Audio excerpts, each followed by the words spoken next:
Здравейте! В това видео ще ви покажа как лесно и бързо може да настройвате дати, да затваряте дати и да променяте различни цени за определени периоди във вашия календар под формата на Findly.bg. За целта нека преминем на страницата. И така, вече в платформата на Findly е нашият новосъздаден апартамент Demo Findly, който е виден за всички гости. И както вече настроихме, той има възможността да бъде директно резервиран през платформата. За целта отваряме календара, за да изберем дати и видимо той показва различни дати за различните периоди за настаняване. Така.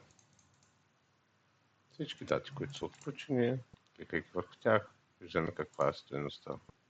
Това нещо лесно и бързо можем да го избереме. Хоп!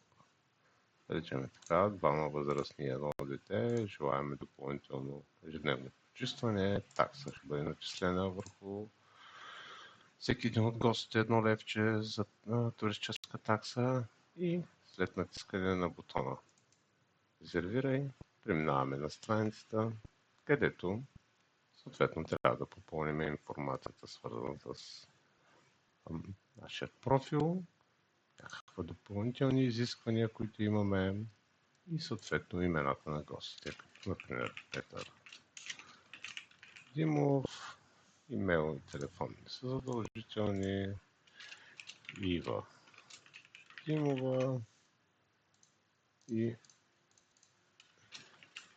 Ангел Димов. Семейство.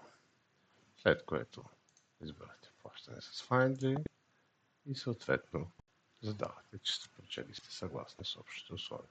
Общата сума за плащане е 954 лева и след натискане на бутона резервация получавате потвърждение за плащането, както ви се отваря и под формата на Stripe, с която може да платите с всички възможни payment системи с карти.